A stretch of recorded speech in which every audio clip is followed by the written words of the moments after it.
மதுரையில் பல்வேறு சமூக பணிகளில் ஈடுபட்டு வருகிறார். அவருடைய 60வது மணி விழாவில் மதுரையில் உள்ள 60 முதியோர் இல்லங்களுக்கு உணவளித்து 60 நபர்களை தேர்ந்தெடுத்து ஒவ்வொரு நபருக்கும் 10,000 கல்வி உதவித்தொகை 6 லட்சம் ரூபாய் வழங்கியுள்ளார். பல்வேறு சமூக பணிகளை ஆற்றி வரும் மணிரத்னம் சொக்கலிங்கம் அவர்கள் வாழ்த்துறை வழங்குமாறு அன்புடன் வேண்டி கேட்டுக்கொள்கிறேன். பேரன்பிற்குரிய சான்றோர் பெருமக்களே, ஒரு சிறப்பான நாட்டியம் நடைபெற்றுக் கொண்டிருந்தது. இடையிலே என்னை ஒரு இடைச்செருகள் போல நுழைத்து விட்டார்கள். அதிலே ஒரு பெரிய பட்டிமன்றம் நடந்தது. நிறைவாக அந்த பாடலை போடலாமா அல்லது சொக்கலிங்கம் பேசுவதற்கு பின்னாலே அந்த பாடலை வைத்துக் கொள்ளலாமா? உடனே அந்த ஒருங்கிணைப்பாளர் சொன்னார், இல்லை இல்லை, குழந்தைகள் எல்லாம் கொஞ்சம் மேக்கப்லாம் போட வேண்டியிருக்கு, நாம் எல்லாம் அலங்காரம்லாம் பண்ணணும், இவருக்கு எதுவுமே பண்ண வேண்டாம், இவர் எப்படி பார்த்தாலும் ஒரே மாதிரி தான் இருக்கார், இருந்தாலும் இவர் முதல்ல பேச சொல்லியிருக்கு அப்படின்னு அன்பிற்குரிய சகோதரி செல்வி கணேஷ் அவருடைய குழுவினருக்கு நம்முடைய பாராட்டை வாழ்த்தை. அந்த மாணவ செல்வனுடைய பெற்றோர்கள் எல்லாம் இங்கே இருக்கிறார்கள். ரொம்ப ஆர்வத்தோடு உங்கள் பிள்ளைகளை நீங்கள் பார்த்து கொண்டிருந்தீர்கள். வாழ்த்துவதும் பாராட்டுவதும் மனித மரபிலே உயர்ந்த ஒன்று. கண்ணதாசன் போகிற போக்கிலே சொல்லுகிறார், காக்கையின் பிறப்பிலே கூட அர்த்தம் இருக்கிறதே மனிதா, உன் வாழ்க்கையின் பிறப்பிலே அர்த்தம் இருக்க வேண்டாமா என்று கண்ணதாசன் கேட்கிறார். உடனே நம்முடைய ஐயா என்ன சொல்லுகிறார், அதென்ன காக்கையின் பிறப்பிலே அர்த்தம் இருக்கிறது? இந்த இடத்துல ஒரு 4 சோற்று பருக்கை சிதறி கிடக்கிறது. 4 சோற்று பருக்கை. அந்த வழியாக வருகிற காகம் உடனடியாக அந்த சோற்று பருக்கையை கொத்தி தின்கிறதா? இல்லை. கா கா என்று கூவி முதல் காகம் 4வது காகம் வருகிற வரை காத்திருந்து 4வது காகம் வந்ததற்கு பின்னாலே தான் ஆளுக்கு ஒரு சோற்று பருக்கையை கொத்தி தின்கிறது. காக்கையின் பிறப்பிலே இருக்கிற இந்த அர்த்தம் மனிதா உன் வாழ்க்கையில் இருக்க வேண்டாமா என்று கண்ணதாசன் கேட்டார். அதை நம்முடைய வைகாசி விசாக குழு கடந்த 54 ஆண்டு காலம் தான் பெற்ற ஞானத்தை வளரும் தலைமுறைக்கு கொடுக்கிற நிறைய கலை நிகழ்ச்சிகளை இங்கே அரங்கேற்றம் செய்கிறார்கள். அந்த வகையிலே இன்றைக்கு கந்தசஷ்டி பாராயணம் இங்கே படிக்கப்பட்டிருக்கிறது. இன்றைக்கு அது எவ்வளவு அவசியம் என்பதை எல்லோரும் உணர்ந்திருக்கிறார்கள். இன்றைக்கு வந்திருக்கிற மாற்றம் கூட அதை உணர்ந்திருக்கிறது. அதற்கு மேல் நான் சொல்ல முடியாது. அந்த உணர்வை நாம் உணர்த்த வேண்டிய இடத்திலே இருக்கிறோம். ஆக இந்த மாற்றத்திற்கு அடிப்படை நல்ல பக்தி. நல்ல பக்தி எங்கே வரும்? ஒழுக்கம் இருந்தால் வரும், நாணயம் இருந்தால் வரும், நேர்மை இருந்தால் வரும், தான் பெற்ற ஞானத்தை எல்லோருக்கும் தர வேண்டும் என்கிற ஈடுபாடு இருந்தால் வரும். அதை இன்றைக்கு இங்கே வந்திருக்கிற இந்த பெருமக்கள் நம்முடைய செல்வி கணேஷுடைய பள்ளியினுடைய நாட்டிய நன்மணி நித்ரியாலயா என்கிற திருப்பெயரால் மிகச் சிறப்பாக நடத்தி கொண்டிருக்கிறார்கள். அதைத் தொடர்ந்து நம்முடைய பூஜ்ய ஸ்ரீ ராமானந்த சுவாமிகளுடைய ஆசி உரைகள் இங்கே இருக்கிறது. நிறைய நிகழ்வுகள் இங்கே நடைபெற்றிருக்கிறது. இந்த நிகழ்வை மிக சிறப்பாக ஒருங்கிணைத்துக் கொண்டிருக்கிற இதனுடைய செயலாளர், முந்திலாம் அவர் துபாயில் இருப்பார். நாம் 15 வருஷம் முன்னாடி துபாய்க்கு போயிருந்த போது அங்கே ஓடி வந்து பார்க்கிறாரு, என்ன சத்தியமூர்த்தி, மதுரையில் வைகாசி விசாகத்தில் பார்த்தேன், இங்கே துபாயில் நான் இருக்கிறது துபாயில தான், ஆனால் வைகாசி விசாகப்படானா 2 மாசம் லீவை போட்டு நான் போய் மதுரையில் இந்த வேலையை பார்ப்பேன் அப்படின்னு அந்த புண்ணியத்தை தேடி கொண்டிருக்கிறார் நம்முடைய சத்தியமூர்த்தி அவர்கள். அவருக்கு பின்னாலே நிறைய பெருமக்கள். சத்தியமூர்த்தி ஒரு கருவி தான், அவர் தன் பெயரை சொல்லக்கூடாதுன்னு சொல்வார். அதை விட இந்த சுப்பிரமணியம், நம்முடைய கோபாலகிருஷ்ணன், பெரியவர் விஸ்வநாதன், அப்புறம் அமுதன் இல்லாமல் ஏதாவது உண்டா? மதுரையில் ஏதாவது அதான் நாராயணன், நம்ம வெங்கடேஷ் எல்லாரும் இருக்கிறாங்க. ஆக நம்முடைய டாக்டர் டிகேஎஸ் கூட பின்னாலே அமர்ந்திருக்கிறார், ஐயா இருக்கிறார்கள். இப்படிப்பட்ட பெருமக்கள் எல்லாம் ஊர் கூடி தேர்ந்தெடுக்கிற பணி. இந்த பணி என்பது ஒரு தனி மரத்துக்கானது இல்லை. தனிமரம் தோப்பாகாது. ஆனால் அந்த தனிமரம் இல்லாமல் திருமுருகனுடைய திருப்பெயரால்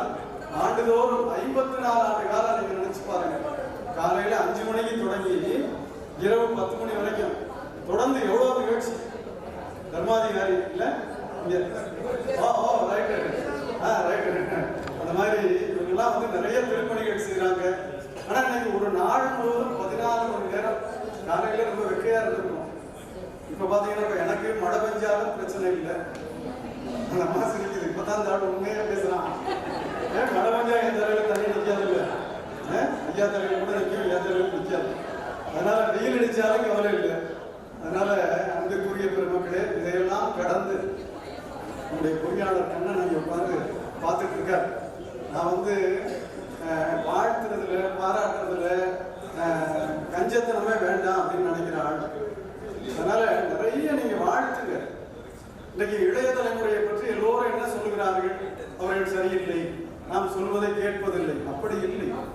இந்த காலம் என்பது அவர்களுக்கான காலம். நாம் வேடிக்கை பார்க்க வேண்டிய காலம். இது குளோபல் வேர்ல்டு, உலகமயமாக்கலே நாம் வாழ்ந்து கொண்டிருக்கிறோம். உலகமயமாக்கலே கூட திருமுருகனுடைய திருப்பெயரால் 14 மணி நேரம் ஒன்று கூட முடிகிறது என்றால் அதை நம்முடைய வைகாசிக குழுவால் தான் செய்ய முடிகிறது. அதை தொடர்ந்து அவர்கள் முன்னெடுக்கிறார்கள். தொடர்ந்து முன்னெடுக்க வேண்டும். நூற்றாண்டு விழாவை தாண்டி இவருடைய சந்ததியினர் இதை முன்னெடுத்து செல்ல வேண்டும் என்பதை இந்த நேரத்தில் கேட்டு, அழகினுடைய முதல்வன் முருகன். முதல்வன்னா வேற முதல்வன் நினைச்சாங்க. நமக்கு ஒரே முதல்வன் எப்போதும் திருமுருகன் தான் முதல்வன்.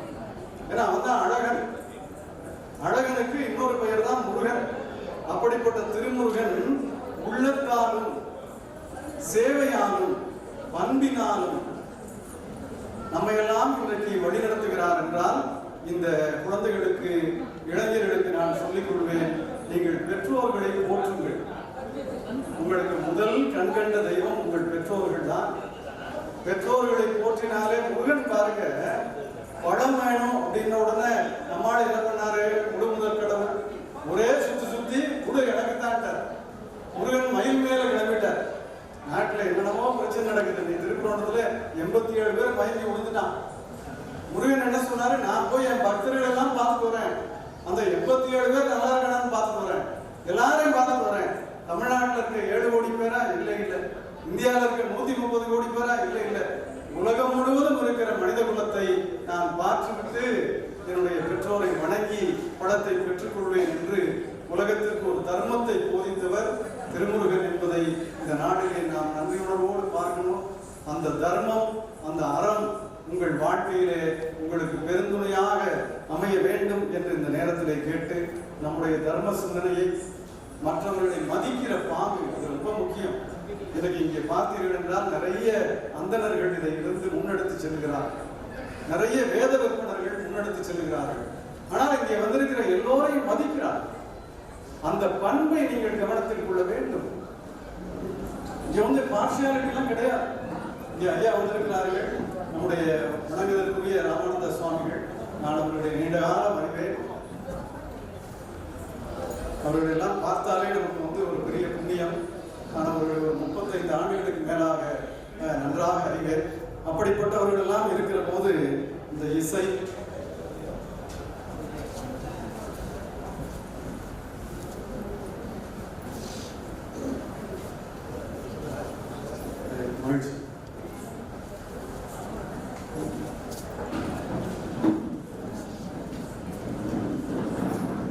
சுவாமிகள் இங்கே வந்துவிட்டு செல்வதும் அவருடைய அருக்கருணையினால் நாமெல்லாம் எதிர்காலத்தில் நலம் பெற்று வாழ்வது என்பதும் முருகனுடைய ஒரு திருத்தொண்டராக அவர் இங்கே வந்து செல்லுகிறார். அது பாருங்க, பார்த்த உடனே வணக்கம் சொல்ல வேண்டும் என்கிற அளவிற்கு அந்த தோற்றம். அதைத்தான் இன்றைக்கு கலை நிகழ்ச்சிகள் மூலமாக, நல்ல பஜன் மூலமாக இங்கே எடுத்து சொல்லுகிறார்கள். இந்த கடமையை விசாக குழு தொடர்ந்து நன்றாக செய்து கொண்டிருக்கிறது. தொடர்ந்து செய்ய வேண்டும் என்பதை இந்த நேரத்தில் கேட்டு, ஒரு முருகனுக்கே பிறந்த நாள் கொண்டாடுறாங்க. நினைச்சு பாருங்க, இன்னைக்கு அமுதனுக்கு பிறந்த நாள், கோபாலகிருஷ்ணனுக்கு பிறந்த நாள், நம்ம ஐயாவுக்கு பிறந்த நாள், விஸ்வநாதன் ஐயாவுக்கு பிறந்த நாள்னா கேக் வெட்டுறான். கேக் வெட்டுறதெல்லாம் நம்முடைய பண்பாடு இல்லை. நான் கேக் வெட்டுறதை குறைச்சி சொல்லலை. ஆனால் நீங்கள் அதை தெரிந்து கொள்ளுங்கள். கேக் வெட்டுவது என்பது நம்முடைய பண்பாடு இல்லை. பெற்றோர்களை வணங்குவது, இறைவனுடைய திருநாமத்தை சொல்லுவது, இறைவனுடைய இறைவனுடைய காலடியை தொட்டு வணங்குவதுதான் நம்முடைய பண்பாடு. அதை நீங்கள் தொடர்ந்து செய்ய வேண்டும். அதையெல்லாம் உங்களுக்கு நினைவூட்டுவது இது போன்ற விழாவினுடைய நோக்கம். அந்த நோக்கத்தை நம்முடைய பெருமக்கள் மிக சிறப்பாக செய்து கொண்டிருக்கிறார்கள். மரபுகளை காத்தெடுங்கள். நான் 68 வருஷமா என் வயசை யார்ட்டையும் சொல்லலை. 68 வருஷமா சொல்லலை வயசு. ஆனா இந்த மரபுகளை காக்க வேண்டிய கடமை யாருக்கு இருக்கு? 20 வயதுக்கு கீழே இருக்கிற உங்களிடம்தான் இருக்கிறது. இந்த மரபுகளை காத்திட வேண்டும். இங்க பாருங்க, நிறைய எவ்வளவு பெரிய விற்பனர்கள் மேடையில் உட்கார்ந்து மற்ற நாட்டில் அவங்க பெரிய பெரிய பணியில இருந்தவங்க, சாதாரண ஆட்கள் கிடையாது. பெரிய பெரிய பணியில இருந்து பணி நிறைவுக்கு பின்னாலே இறைவனுடைய திருநாமத்தை சொல்ல வேண்டும் என்பதற்காக தூய்மையாக ஒரு சாதாரண ஒரு துண்டை தூக்கி மேல போட்டுட்டு காலையில இருந்து இங்க வந்து 12 மணி நேரம். யாருக்காக இந்த வேள்வி நடக்கிறது? உங்களை போன்றவர்கள் அதிக மதிப்பெண் பெறணும். 500 மார்க் அப்படின்னா நம்ம வீட்டு பிள்ளைங்க எல்லாரும், எல்லா சமூகத்து பிள்ளைங்களும் 492 வரைக்கும் வாங்கணும் அப்படின்னு இவங்க வந்து வேண்டுதல் வைக்கிறாங்க. அமுதன் வீட்டு பிள்ளைங்க, சத்தியமூர்த்தி வீட்டு பிள்ளைங்க, நம்ம கோபாலட்சுமி வீட்டு பிள்ளைங்க. அமுதனுக்கு அபிஷியலா கல்யாணம் ஆகலையா? அவர் சொல்றாரு, எனக்கு கல்யாணம் ஆகலையா?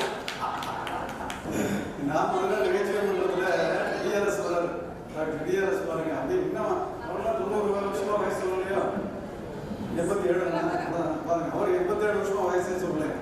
அப்ப அங்க இருக்கக்கூடிய அவங்க ஐயா ஒரு பெரிய மருத்துவர், புகழ்பெற்ற மருத்துவர், மதுரை கல்லூரியுடைய மேனாட் தலைவர், அப்படி பல்வேறு பெருமக்கள். ஆக பெருமக்களே, நல்ல எண்ணங்கள் இருக்கட்டும். நான் அந்த நகைச்சுவை மாத்திரம் ஒரே ஒரு செய்தியை சொல்லி நான் நிறைவு செய்கிறேன். நம்ம இங்க இருக்காரு பாருங்க, நண்பர் பேர் சொல்லுங்க, சுப்பிரமணியம் என்ற கோபாலகிருஷ்ணன். அவர் தம்பி, அவர் நல்ல உருண்டையா இருப்பார். அவர் வந்து சுப்பிரமணியம் என்ன பண்றாரு, ஒரு நாள் வீட்டுக்குள்ள நல்லா புரட்டை விட்டு தூங்கி கொண்டு இருக்கிறார்.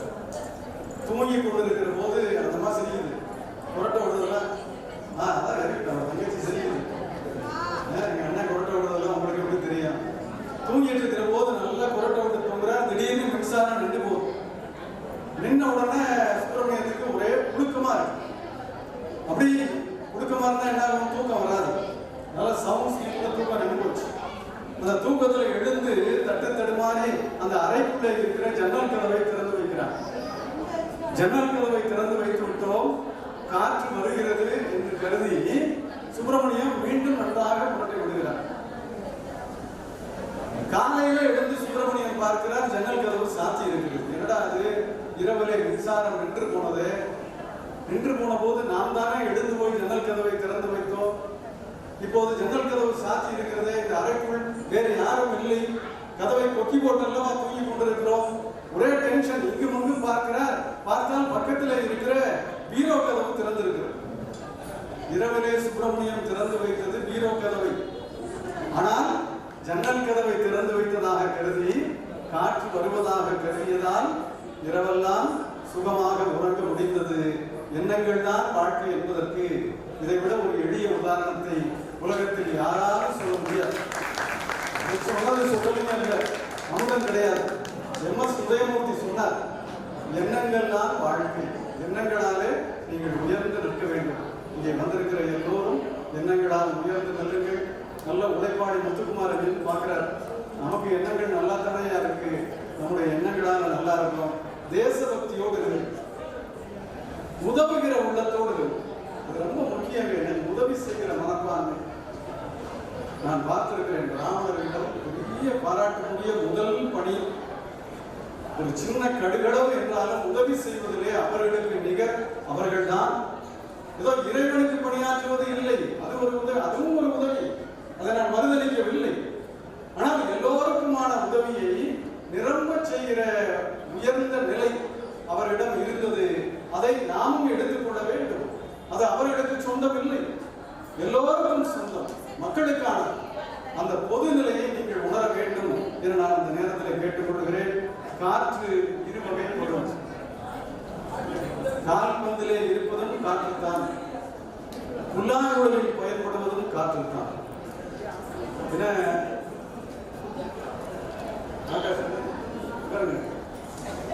வந்து சிம்பிள் அங்கிருந்து கொடுக்குறாரு, அமுதன் சொல்லியிருப்பாரு. கால்பந்து காற்றை தனக்குள்ளே வைத்துக் கொள்வதால் ஆட்டம் தொடங்கியது முதல் முடிகிற வரை உதைவிட்டுக் கொண்டே இருக்கிறதா இல்லையா?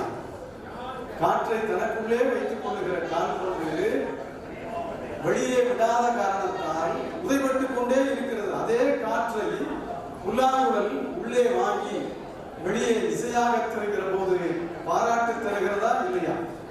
அந்த பாராட்டு தருகிற புல்லாங்குழல் போல இங்கே வந்திருக்கிற அத்தனை பிள்ளை செல்வங்களும் அத்தனை இளைய தலைமுறையும் வளர்ந்த தலைமுறையும் வளரும் தலைமுறையும் மற்றவர்களுக்கு பயன் தருகிற வண்ணமாக உங்கள் வாழ்க்கை இருக்க வேண்டும் என்று எல்லாம் உள்ள திருமுருகனை பிரார்த்தனை செய்து என்னுடைய வாழ்த்தை நிறைவு செய்கிறேன். நன்றி, வணக்கம். சொக்கலிங்கம் அவர்களுக்கு டிவிஎஸ் PRO திரு வீரசுந்தரம் அவர்கள் பொன்னாடை கொடுத்து கௌரவித்தார்.